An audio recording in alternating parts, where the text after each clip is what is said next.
Okay, so yesterday we started. So we are in session 17 of the first semester on the class on braided fusion category. So yesterday we discussed, what did we do?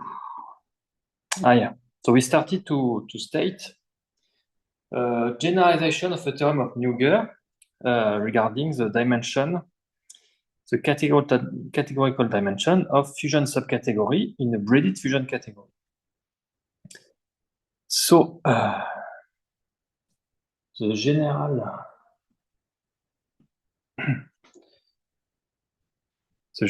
equality is already written here. So you take B and D to be a fusion subcategory of the braided fusion category C. The categorical dimension of the intersection of B with the centralizer of D times the categorical dimension of D is equal to the dimension of D intersect with centralizer of B times the dimension of B. And we will state two particular cases of this, and this will be proved. So the entire theorem will be proved in section 3.5. So if we assume B equals C,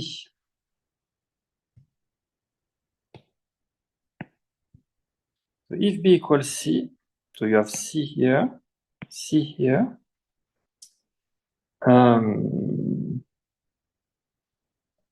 So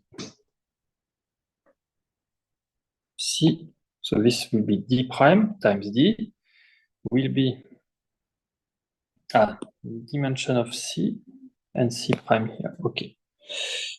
So you have dimension of D prime times dimension of D is equal to dimension of D intersection C prime times dimension of C.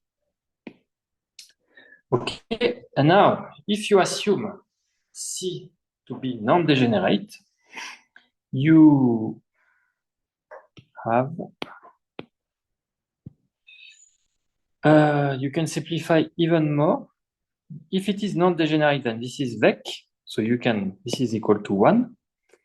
And so in the non-degenerate case, the dimension, the categorical dimension of the category is equal to these two products directly. And we will see that if, so let me write that first.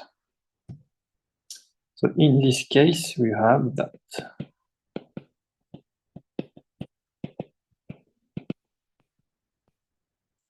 You can see, you can, you know that the dimension of D, the Lie tensor product D prime is isomorphic, is not isomorphic because it's a dimension. The dimension of D, the Lie tensor product D prime is equal to the dimension of C. No, dimension of D, the Lie tensor product D prime is equal to the dimension of D prime. And in the non-degenerate case, this is equal to the dimension of C. So the question is, when can we get that in fact C is isomorphic to D, the Lie tensor product D prime? This is not always true, but this is true if C is non-degenerate, C and D non-degenerate, we will see that this implies D prime non-degenerate and C isomorphic to D, the Lie tensor product D prime. And that, it's a fantastic result because you see the non-degenerate fusion, braided fusion category has the same attitude that if you have a number, an integer, you have an integer, you have a D which divides another integer, and in fact, n is equal to D times D prime. with d prime is equal to n divided by d. So you have, you can factorize, and in fact, you have the same when you have a non-degenerate fusion category, braided fusion category. It can be factorized. We will see that later in terms of prime non-degenerate braided fusion category. Prime means that they cannot be written as the intercept product. And this is a fantastic, because you cannot expect that this phenomenon from number theory, from arithmetic, apply to this kind of deep notion of non-degenerate braided fusion category, but in fact, this exists. This is true. So there is a kind of arithmetic flavor in the non-degenerate case. So this makes this case even more interesting for people like me who are interested in quantum arithmetic or this kind of thing. Okay, so second point of the theorem is that if the centralizer of C is included in D, then the double centralizer of D is D itself. And this is equation 35. Okay, so the proof of this theorem will be done in section 3.5. So that's enough for the proof for now. We will do that later. So you deduce again. In fact, this. Let me write this in green because it was not written in the paper. It's me. So dimension of T prime time dimension of T whole dimension of C. And here you can also add an extra. So in particular, if C is non-degenerate, then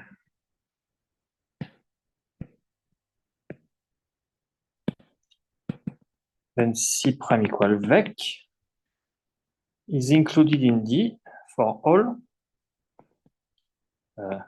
fusion subcategory D in C.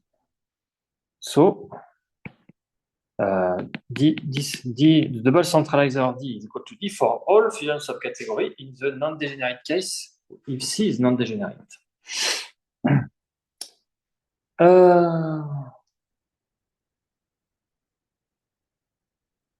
So here, let me write an analogy with von Neumann algebra.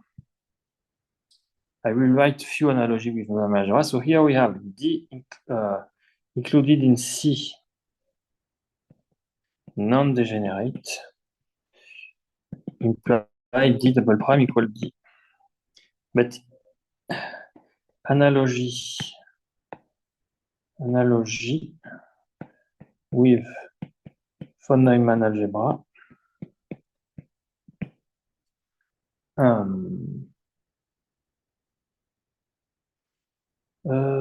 For example, let D included in, maybe I should change later because it may be confusing. Let M included in B of H be a von Neumann algebra, then M double star equal M.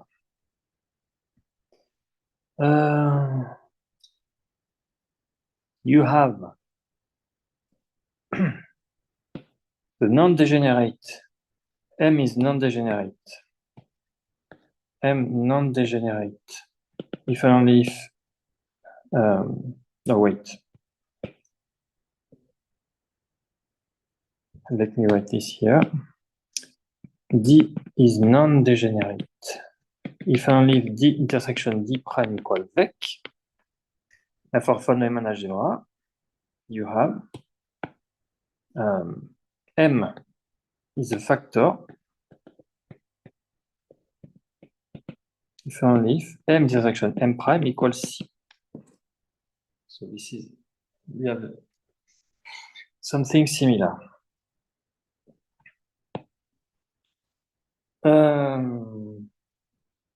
And you see here, you have non-degenerate, and this is a factor. So I guess you can replace this by factor, by any factor, and it will be even closer to that. So if you take, let me write it this way. N, where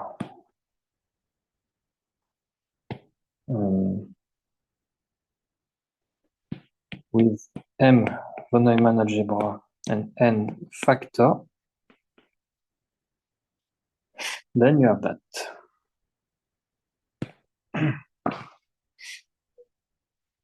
Yeah, that's better like that. Yeah, because of that. So this is really, really funny that the notion of non-degenerate braided fusion category look like the notion of factor in the von Neumann algebra theory. Okay. So there is no equivalence of category, as far as I know. There is no equivalence of category, for sure. But as far as I know, there is. I don't know a construction of a category, a more general category, which could generalize both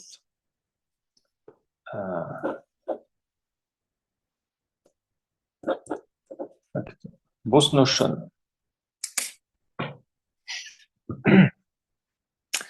Okay, so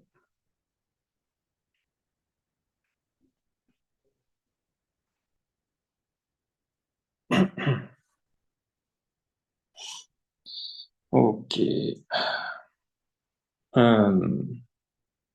But if you don't know von Neumann algebra, you don't need to care about this risk comment. In fact, this has no implication in the class. It's only for people who know a bit of operator algebra. Anyway.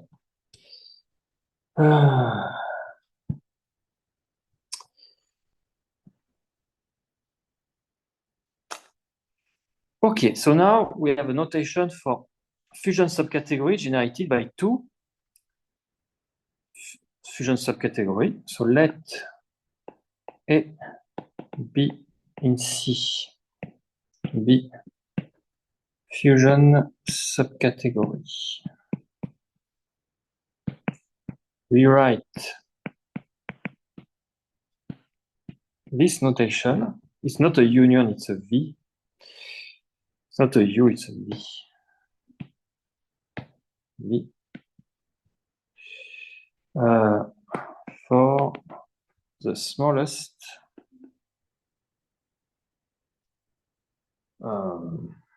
fusion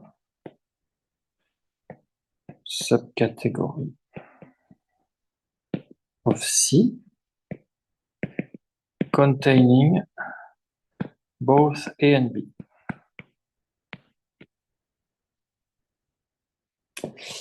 Okay, and using this notation, in fact, we can make something more precise than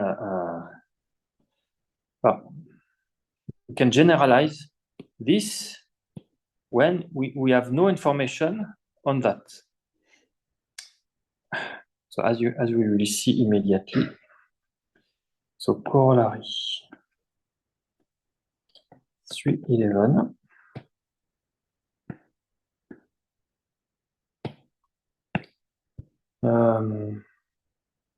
So let D included in C, where C is braided fusion category. So it's always a braided fusion category. In all the class, all the fusion category are braided. So D be any fusion subcategory. So fusion subcategory of a braided fusion category is again a braided fusion category, of course. Then, in fact, so in general, you have the double centralizer is D with C prime. So that's why when C prime, not the centralizer, not C prime, the centralizer of C is included in D, you have that, because more generally, you have that. But yeah, of course, we cannot prove that directly. In fact, we will prove that using that as follow. So proof.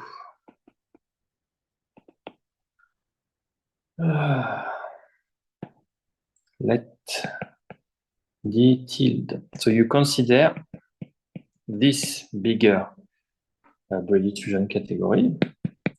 Then the centralizer of D is equal to the centralizer of this bigger thing. Why? Because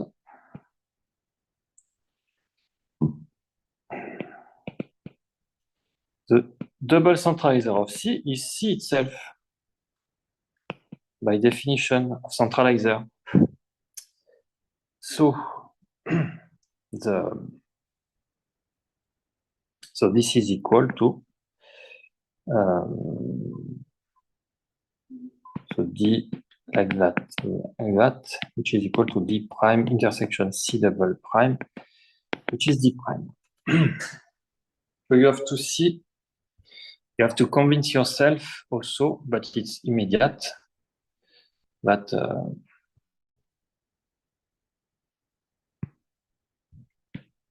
A, B prime is A centralizer of A intersection centralizer of B. Okay.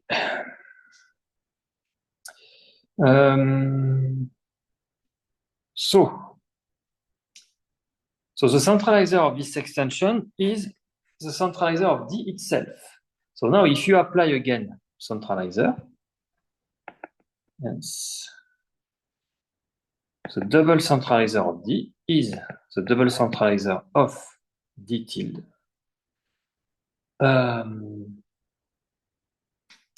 Which is D tilde since by the previous theorem, by theorem 310 double I, since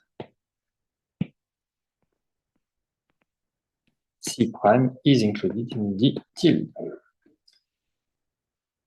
So you apply so it's double E. You apply this to D tilde. We know that by definition of D tilde, it contains C prime, but we know the double dual is equal to without extension, so you immediately get that. And that's all.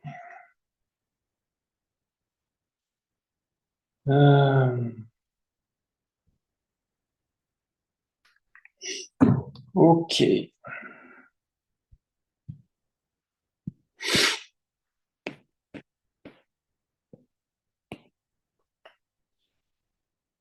Okay, so now.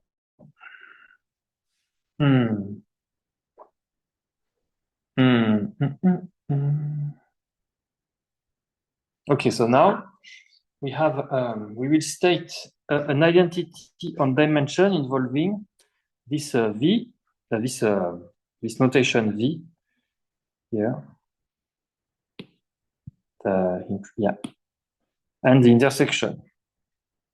And we will what we will get is very close In fact, it's a generalization of the product formula for abelian group. For non-abelian group, it's interesting to see how we can generalize that to non-abelian group, but in a braided case, the group are abelian. So we have something looking like to the product formula for abelian group, but what is interesting is that the product formula also exists for non-abelian group. So I will ask after that the question, what should be the generalization of abelian group without commutative assumption? Without braiding. It's like we can already ask without braiding, but even if the Grothendieck-Ring is abelian, can we extend this equality out? Okay, so let me first write the statement. So let's see be a braided fusion category. And let A be in C, be fusion subcategory.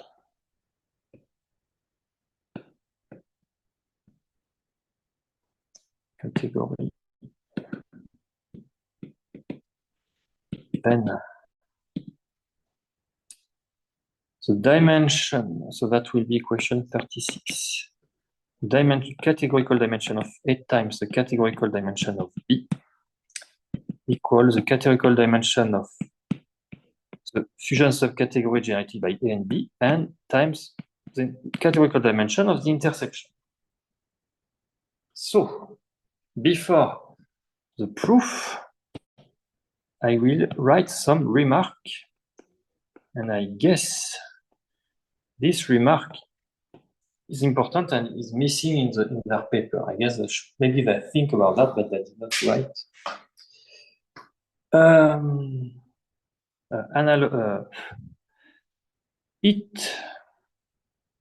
So 36, generalize the product formula restricted to finite abelian group. So what is the product formula in general? Product formula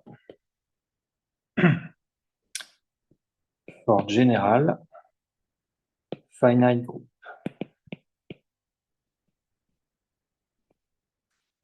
This is the following. So you have H and K to be subgroup. So subgroup of the finite group G.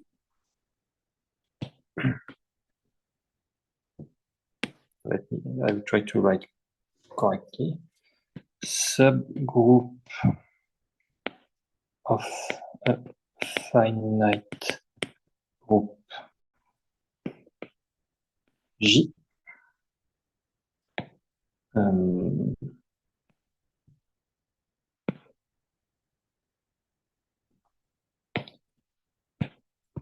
Then the order of H times the order of K is equal to the order of HK times the order of H intersection K. And you see, so in general, the problem is that, so if the group is non-commutative, then this HK may not be G itself. This may be a subset, a strict subset. So that may not be, so HK, without talking about G, HK may be different from H, the subgroup generated by H and K, to be more precise.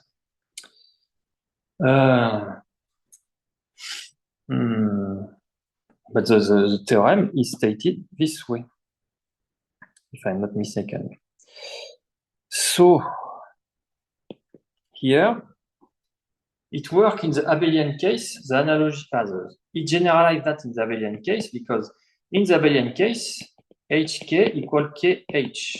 So hk is hk directly.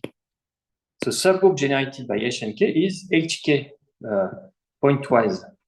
There is no no issue here. I have a doubt. Let me check. Let me check something. Give me 5 minutes. Product formula.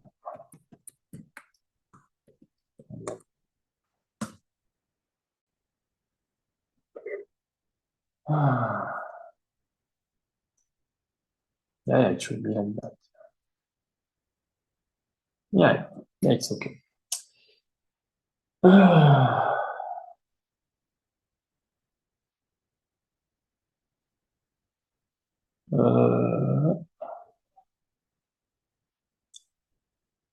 Okay, so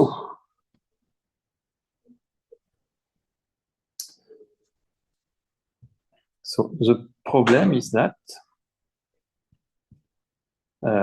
be careful. If hk is different from kh, then, so in particular,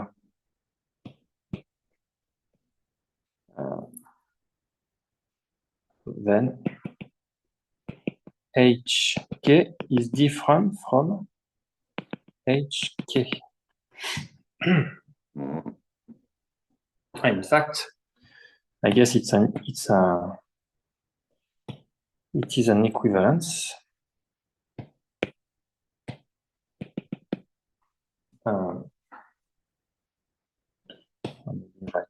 Even equality is more. So in particular,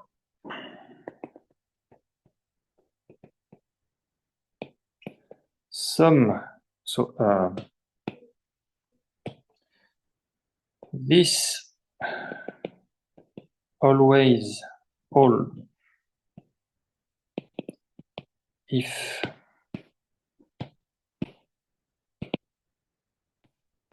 G is abelian. If G is abelian,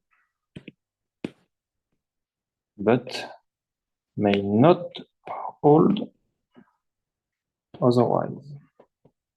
It may also hold for some non-abelian group, but not in general. And of course, so 36. So if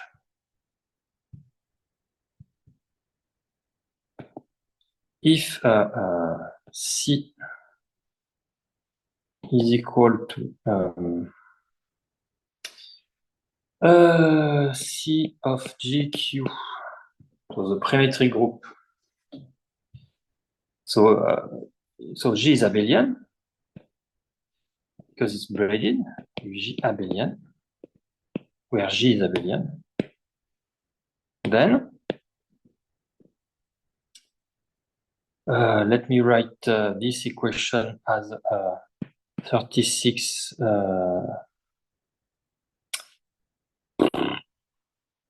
prime. Let's see.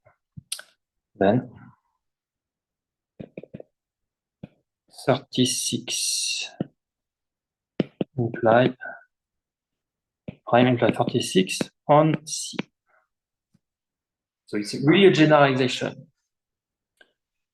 Or it's equivalent, if you like. 36. Yeah.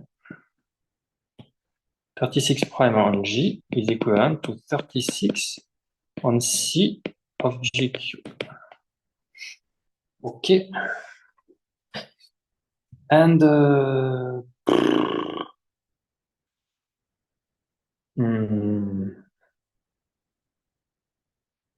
now, what is the problem is that the point here is that, so the proof of that will use the braiding structure, but this equality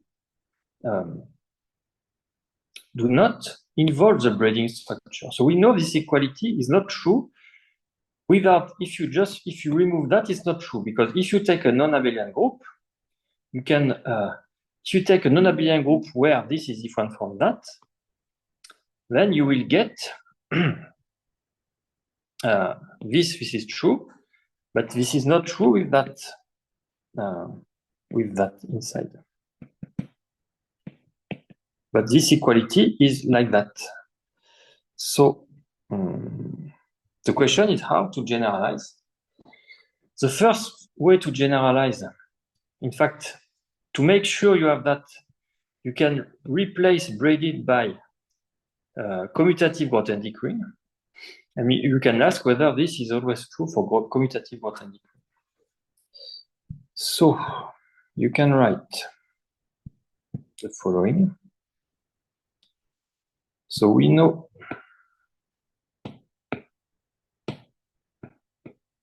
we already know that 36 cannot that does not hold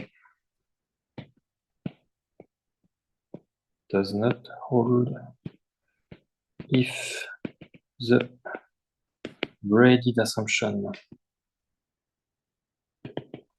is removed, but because take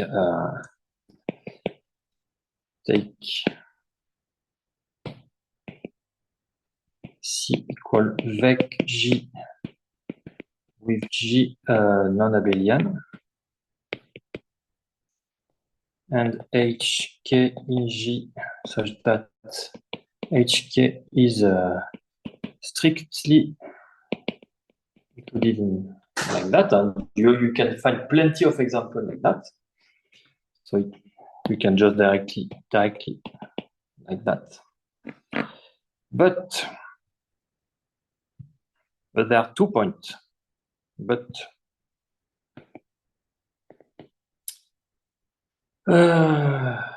we can ask whether 36 extend to C with Grothendieck ring at commutative. With a commutative Grothendieck ring. Commutative Grothendieck ring.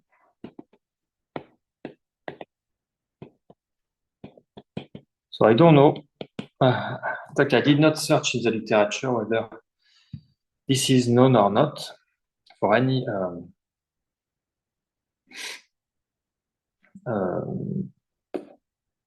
it may even make sense for a fusion ring. In fact, you can consider so it may be, you can ask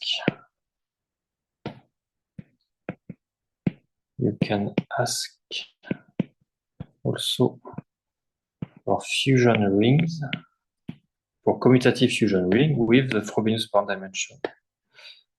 For commutative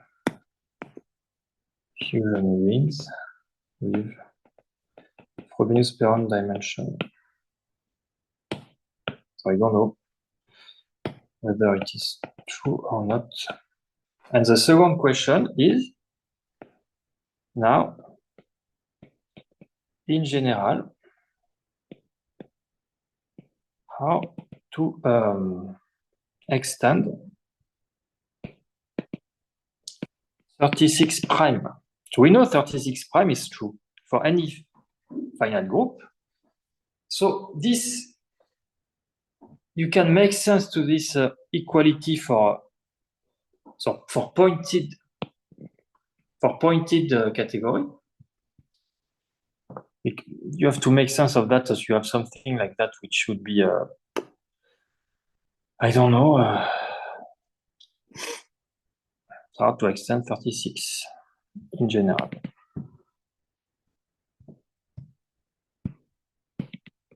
General. So do you have something like, I don't know, maybe you have A, B, included in C, and you want dim A times dim B equal dim of A tensor B, dim A intersection B, where the tensor here is not a Deligne tensor. It's really the tensor. So we where? So this is not Deligne.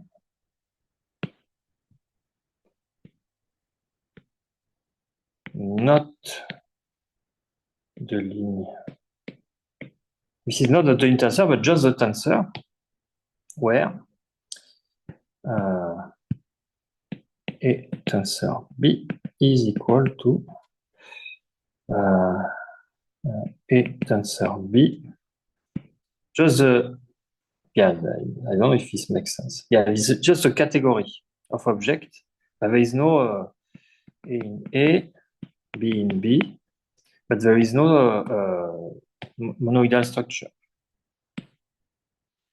Category without monoidal structure, a priori. So you can ask whether we have something like that in general. Okay, so it's a long comment.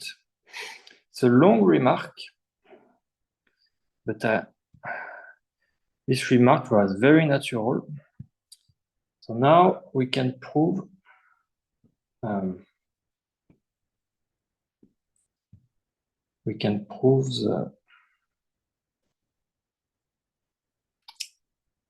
this equality for in the braided case. Okay. So regarding the remark, I did not check in the literature. In fact, I did not think whether there is an obvious counterexample. I just say that it's very natural to ask this kind of question. Okay, so proof of the corollary.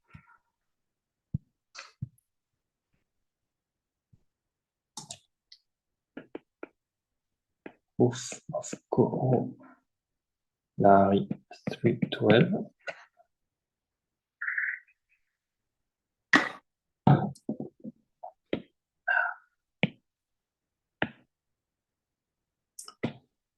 Okay, so what is the proof? So first, you can observe that the equality do not involve the category C. So even if you take the Drinfeld center, so you know that because C is braided, it embedded into the Drinfeld center, the equality is invariant. You can replace that by the Drinfeld center, it will be the same thing. It do not involve C. In particular, you can assume for free that C is non-degenerate because you can replace it by the Drinfeld center. So replace it by the Drinfeld center and you can assume it to be non-degenerate. So we may assume C is non-degenerate.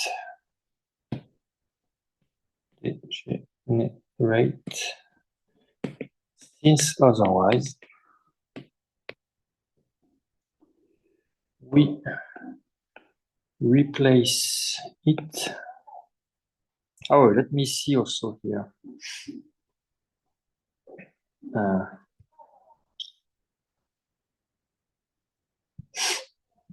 So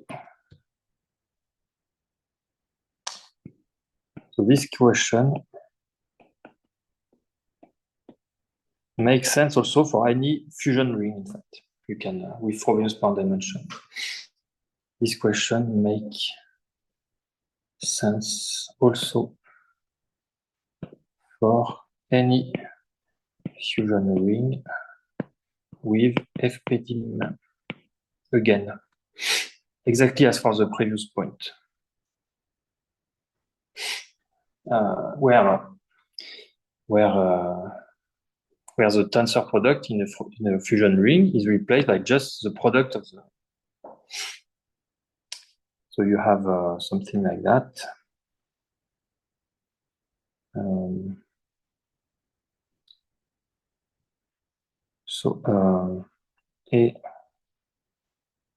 A, B included in R fusion subring, and Frobenius power dimension of A times Frobenius power dimension of B equal to Frobenius power dimension of AB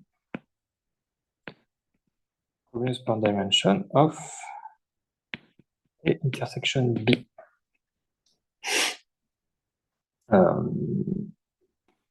And the Frobenius power dimension of AB is just the sum of the square of the basic element appearing in as a product of element of A, B. There is no, you can make this sense of that. There is no problem to make sense of that, even if it is not a fusion subring. It's a set of elements, and you can just consider the basic element making this set. You don't need to consider the fusion subring generated by that, otherwise you will get the same issue, but this makes sense. So let me remove that. Wait, no, I will just do like that. Okay. So that's an interesting question. I guess if there is counterexample, you can directly find counterexample at the level of fusion ring. But so that's interesting. Nice question. It can be easily checked on small example. Anyway, so the proof. So you can assume C is non-degenerate. Otherwise, you replace it by the Drinfeld center with its center, which is non-degenerate.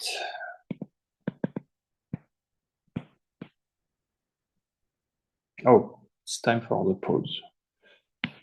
So let me stop. Let me make the pause.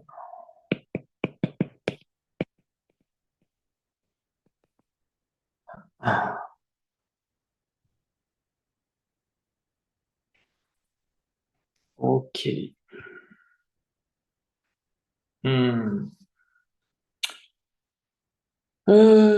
So the proof. So yeah, the Drinfeld center is non-degenerate, and that we saw that before, in fact, by corollary 3.9, where we wrote that it's factorizable by a previous paper, and we explained that factorizable is equivalent to non-degenerate. Okay.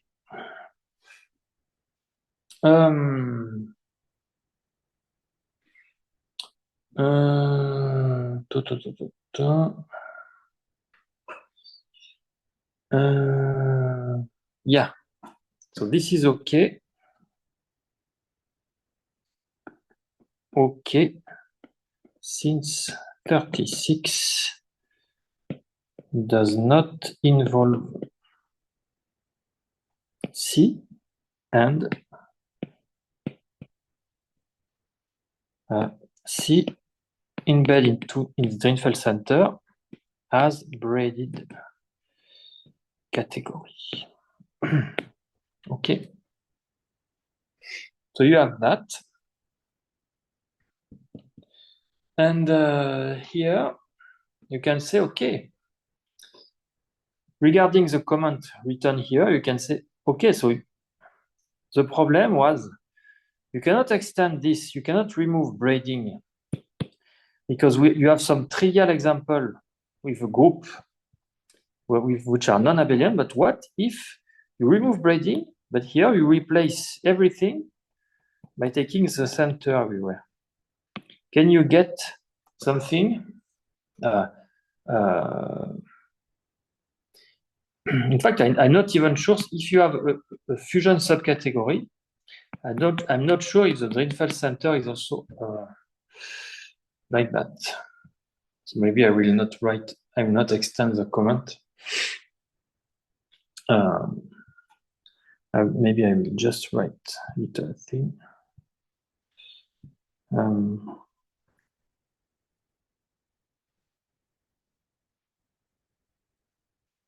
So what if we try to extend 36 without braiding, but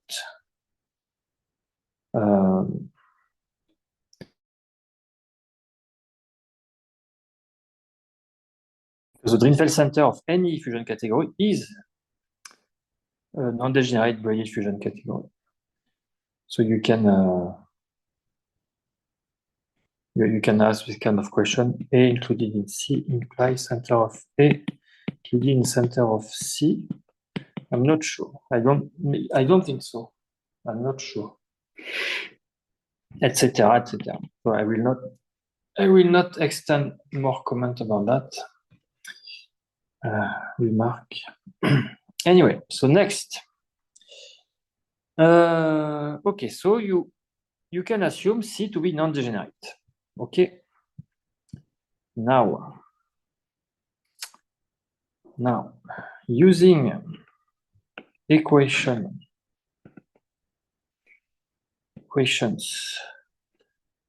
33, 34, 35, we obtain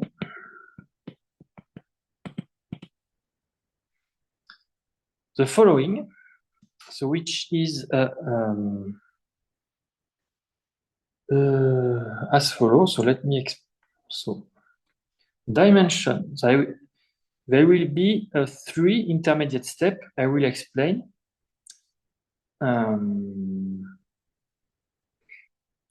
So how should I do?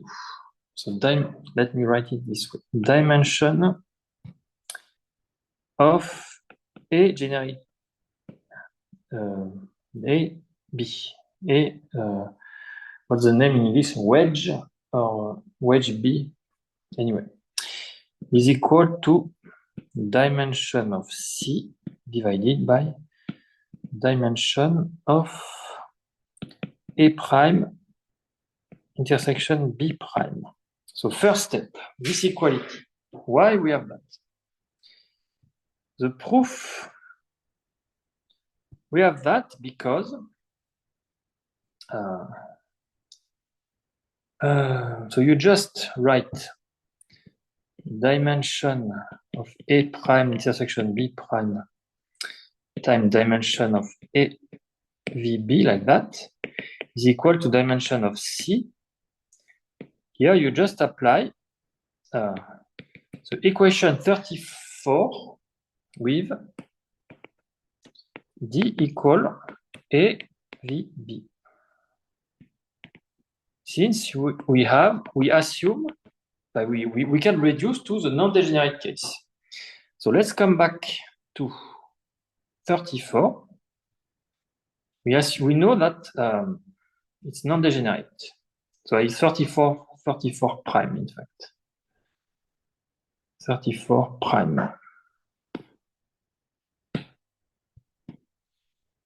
So 34 prime with D equal A VB like that.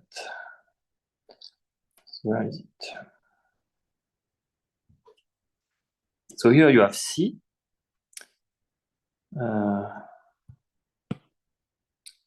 The dimension of A V B, and the prime of that is dimension of A prime intersection B prime. Equal that, so this is exactly what we get. Yeah, so that's okay. Next, this is equal to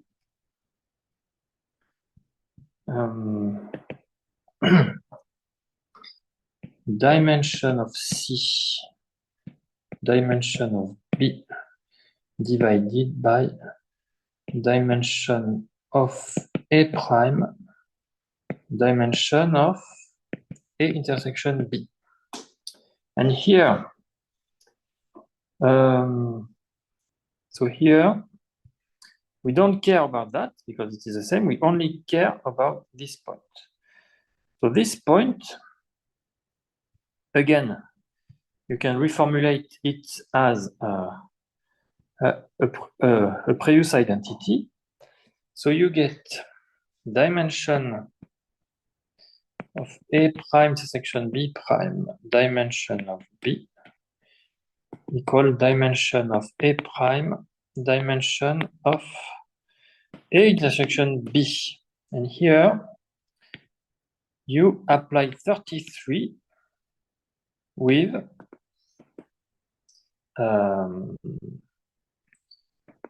B, D,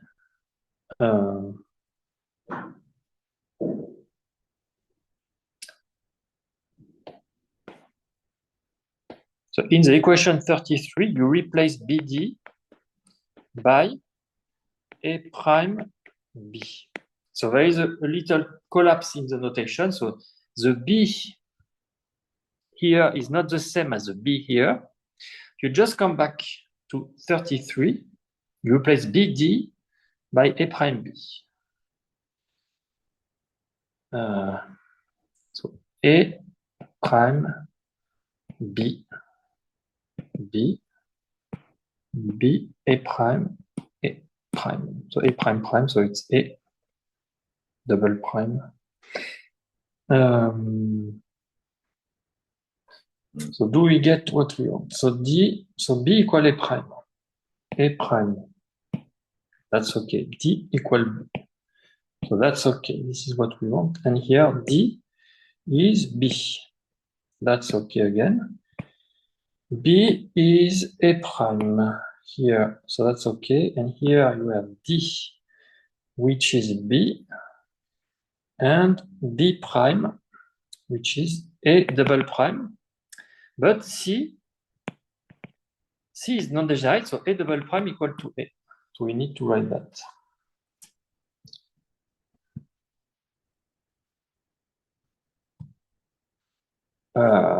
We have that plus A double prime equal to A, since C prime is equal vec, is non-degenerate.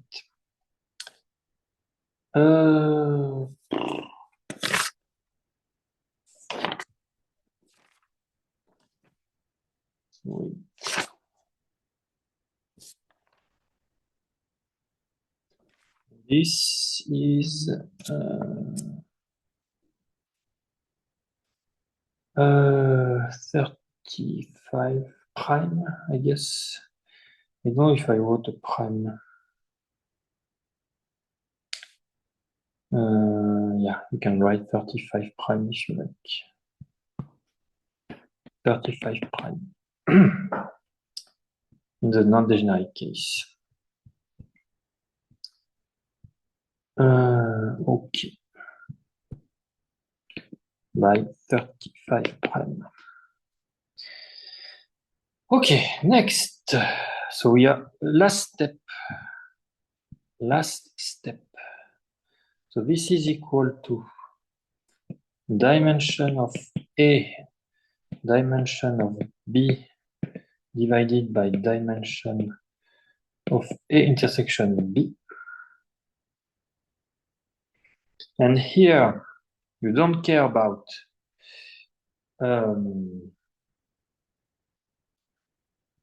You don't care about that and that because this is the same. You only care about that. So you need an identity involving these three dimensions. And again, you use 34. So 34 prime, in fact. So you have dimension of A prime dimension of A equal by 34 prime dimension of C. Again, because you have C prime equal like is non-degenerate. Since C non-degenerate. Okay. So you get so now you have this under this. If you make together these three steps, you have this equal to this. So if you move that the other side, you exactly get the product formula 36. Okay. So we are done here.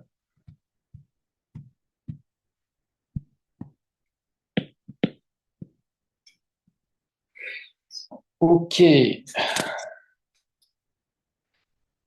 Next.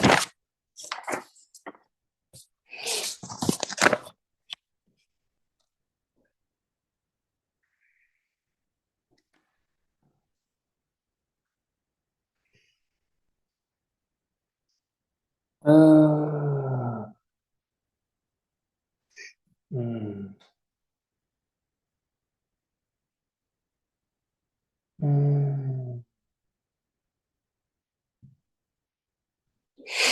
Hmm. Hmm.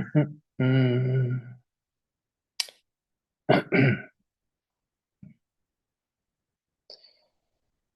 Okay. So the following result is a straightforward consequence of theorem 3.4 and 3.10 double I. So 3.10 double I is the D prime, D double, the double centralizer of D is equal to D if the centralizer of C is included in D. And theorem 3.4 was regarding the rank of the submatrix of the S-Til matrix.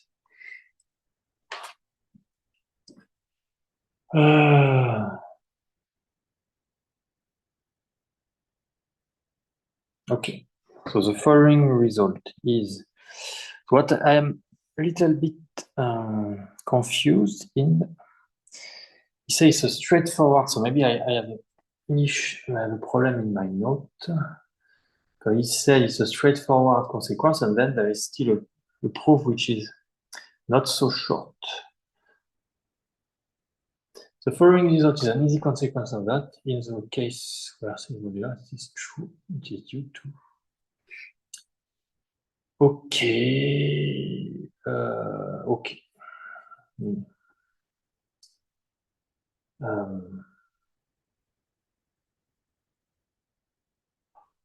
The following result is so it's straightforward, but we will still write the proof. The straightforward consequence of theorem 3.4, so regarding the rank of the submatrix of the S-Til matrix, you remember you have the D prime module, etc. And theorem 310 double I, so the double centralizer equal to itself when the centralizer of C is included in D. So for modular category,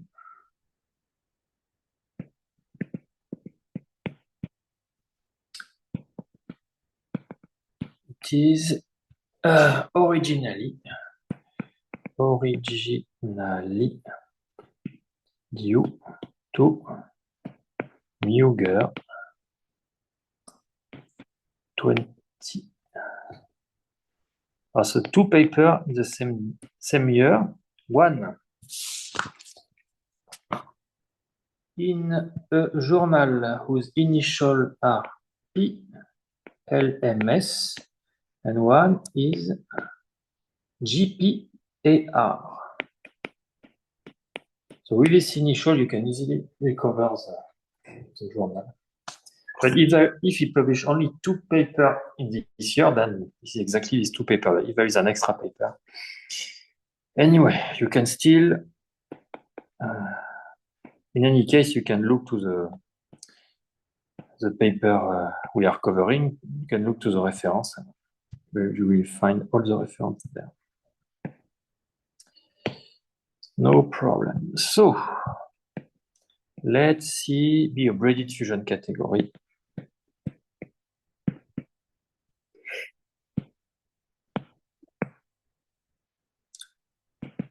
And K in C.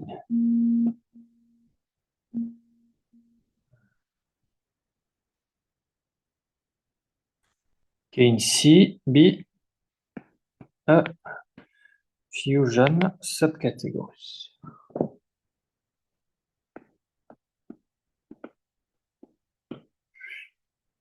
Assume that K is non-degenerate. And what we will see, this is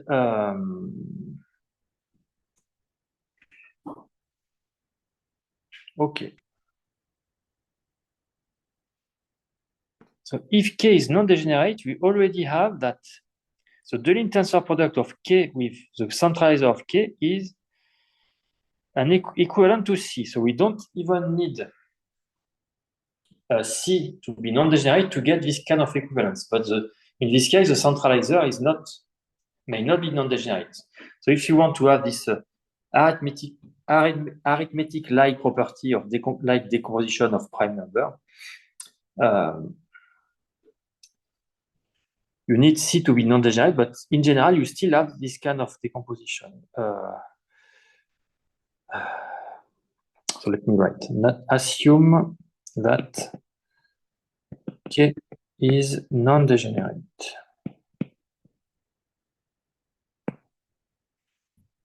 Then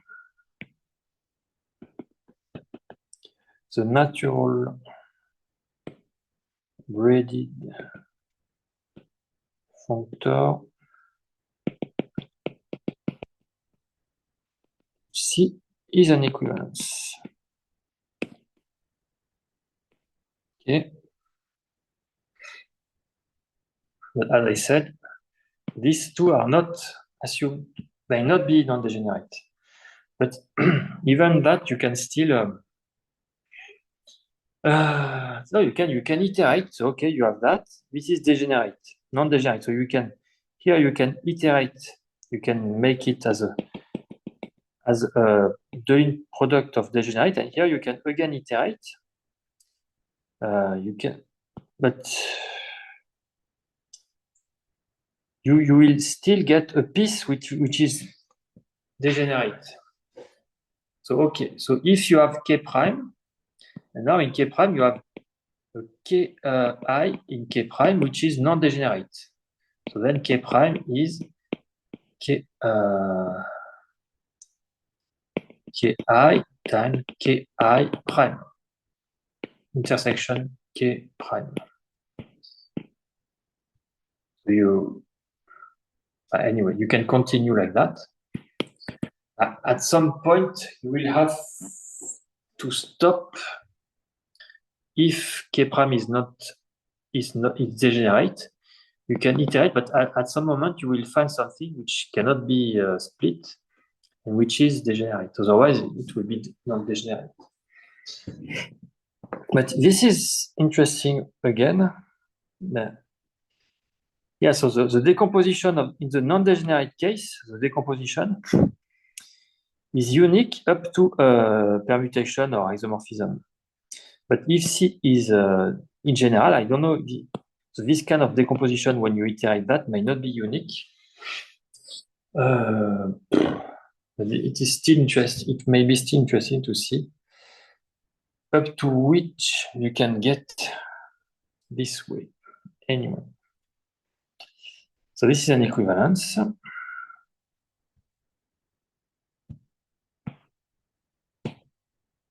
Is an equivalence, and the subcategory K prime is non-degenerate if and only if C is non-degenerate.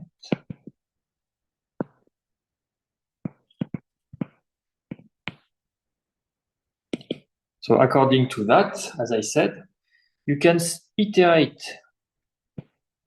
here and here the decomposition, but at some moment, so here you can get, you can iterate, everything will be non-degenerate, but here it may not be non-degenerate. So at some moment, if you iterate, you will get some prime fusion subcategory, which is degenerate. Otherwise, everything will be non-degenerate, and this will be non-degenerate. And you may not have uniqueness, but I'm not sure. The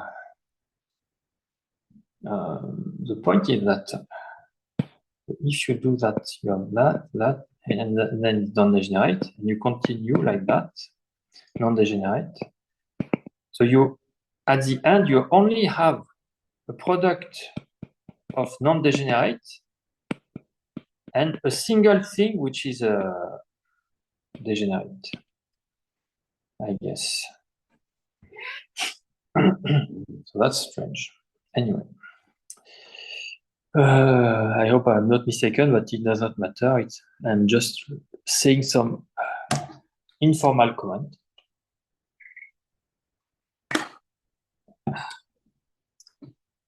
Okay, so proof of that.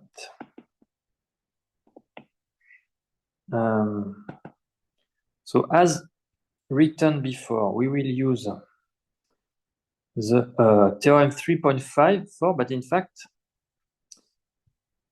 it's better to say corollary 3.5, because by corollary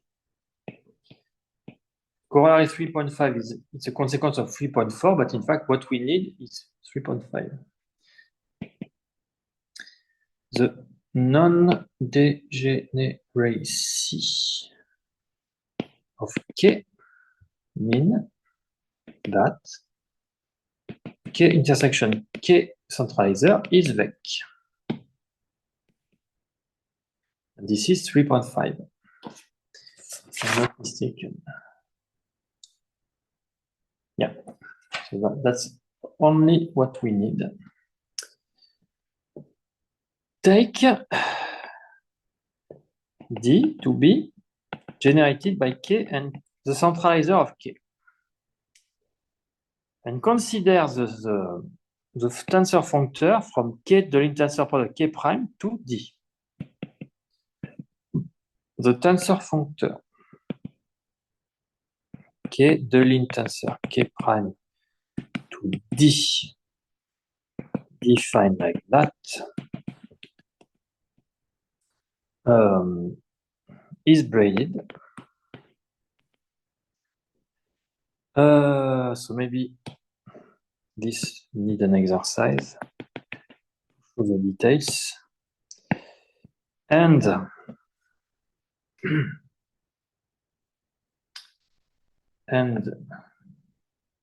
by lemma 212,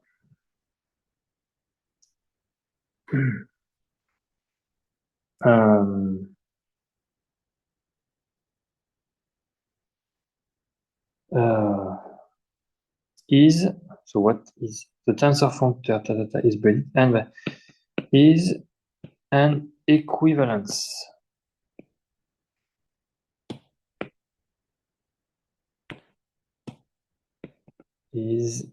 So why? And here there is a little gap in the proof, unless I am mistaken. Not a gap, but maybe we need more details. So first, let me check. Yeah.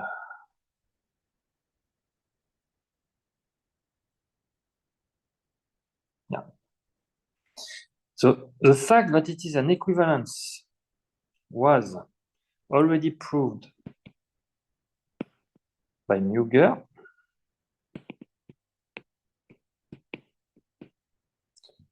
2003, proposition 7.7. But if you want to only use the lemma 2.12, in fact, that's not enough.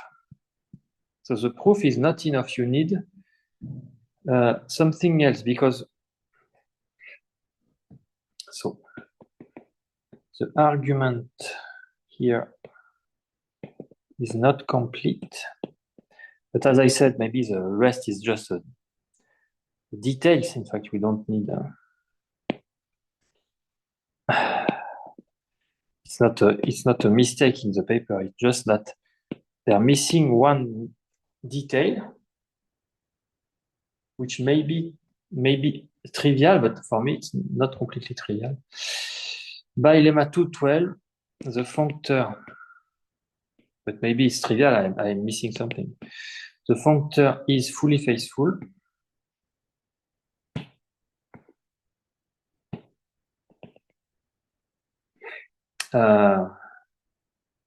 So they remain to show. So I leave it as an exercise to show that the Frobenius parent dimension. Remember, in lemma 212, we need this kind of assumption regarding Frobenius parent dimension. Is equal to the Frobenius parent dimension of K, Frobenius parent dimension of K prime. To apply, then because you have lemma 212, we fully faithful involve Frobenius parent dimension, so we need to prove that to apply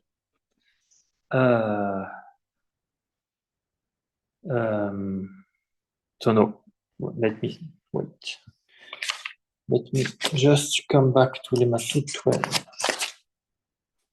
Lemma 212 say that let C be a fusion category, let D1, D2 be fusion subcategory, then the tensor functor from the Deligne tensor D1, D2 to C, where the restriction is embedding, is fully faithful if only the intersection is vec. So we need that. To get fully faithful, we need intersection equal to vec.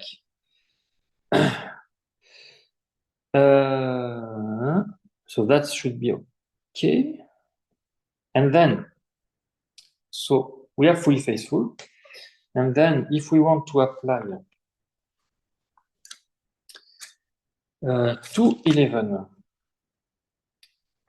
second point, if you have equality, if Frobenius parent dimension of C equal Frobenius parent dimension of D, then the functor between D and C and the functor between D and C is fully faithful, then it is an equivalence. Okay, so you have fully faithfulness by the lemma 212 because we know that the intersection of K and K prime should be vec by as written here. So by that, lemma 212 implies it is fully faithful. So fully faithfulness is like an embedding. Now we need to prove the equality on the Frobenius parent dimension for the embedding to be an equivalence. Like the corollary, the proposition, to apply proposition 211 double I and get equivalence.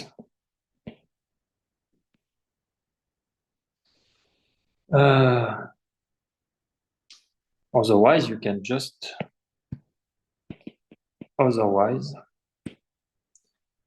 need to see Muger reference mentioned before. And so the exercise here is so we remain to prove this exercise. So again, because the Grothendieck ring is this equality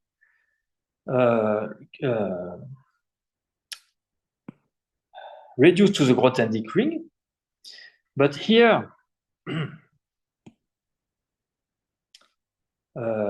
the Grothendieck ring is commutative.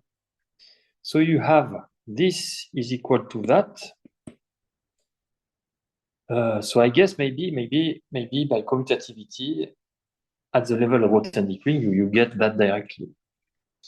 So let me write maybe the hint of this exercise.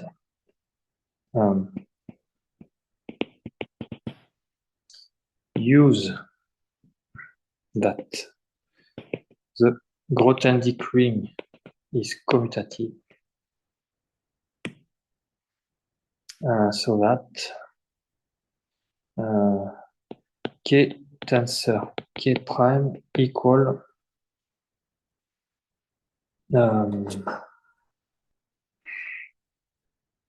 is isomorphic to K tensor K prime tensor K. So it should be something like that. I don't know. The Frobenius parent dimension. Anyway, something like that. So it's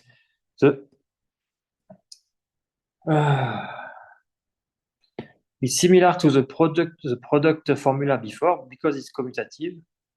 Maybe so. Let me write little thing like that. So it should be okay by commutativity, but at least that requires some argument.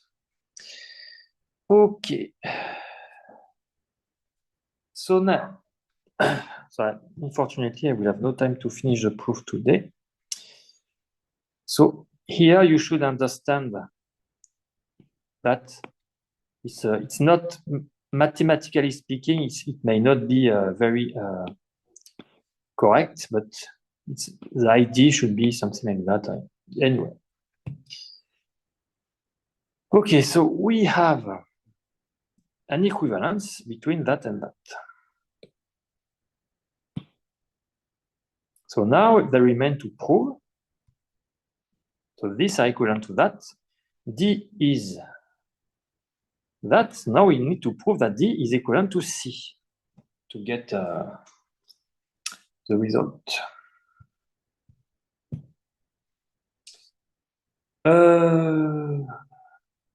For 3 minutes. So by corollary 311. So 311. What was 311? The double centralizer is D generate so D and C prime. So by 311, the double centralizer K double prime is K C prime, which in other word, the smallest. So we write it in word because it will make sense for the rest. The smallest subcategory containing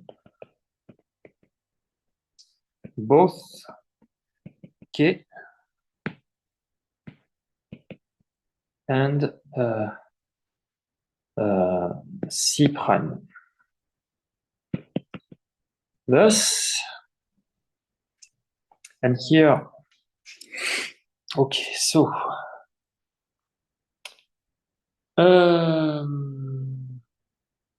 okay, so you have K de l'intenseur C prime is a subcategory of K de l'intenseur K prime. which is isomorphic to D. That we know because since C prime is a subcategory of K prime. No problem. Now, this implies, that's the strange way to write this, this proof.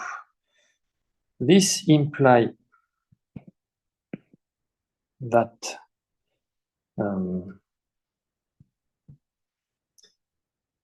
K, so the smallest fusion subcategory containing K and C prime is isomorphic to that.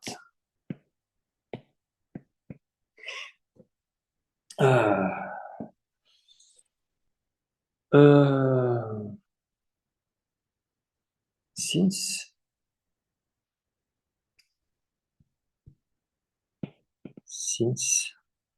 so C is included in K, C prime is included in K prime, and K C prime is the smallest, etc. And K de l'intensor K prime is isomorphic to D, which is in C. Okay, so let me see. So why is it correct that? So this is the smallest thing containing K and C prime. In C. Okay. So D is included in C. But this contain K, so this one contain K and C prime. Okay. It contains K and C prime, and up to isomorphism, it is included in C. So, and it is the smallest. So here, it is the smallest one containing K and C prime. So up to isomorphism, because it is included in C, it should be isomorphic to that. Okay, and this. So maybe next time I will come back to that because it was a little bit confused. And this is exactly the double centralizer of K.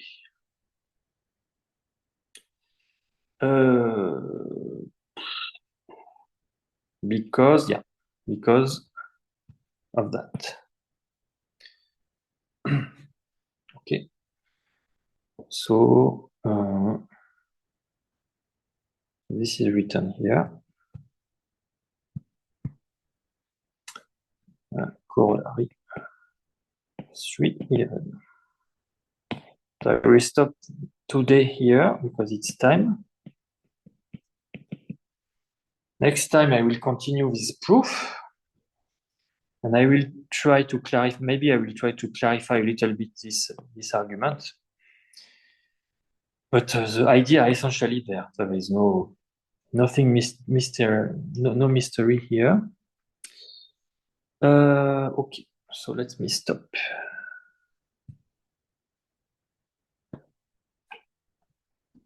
Ah.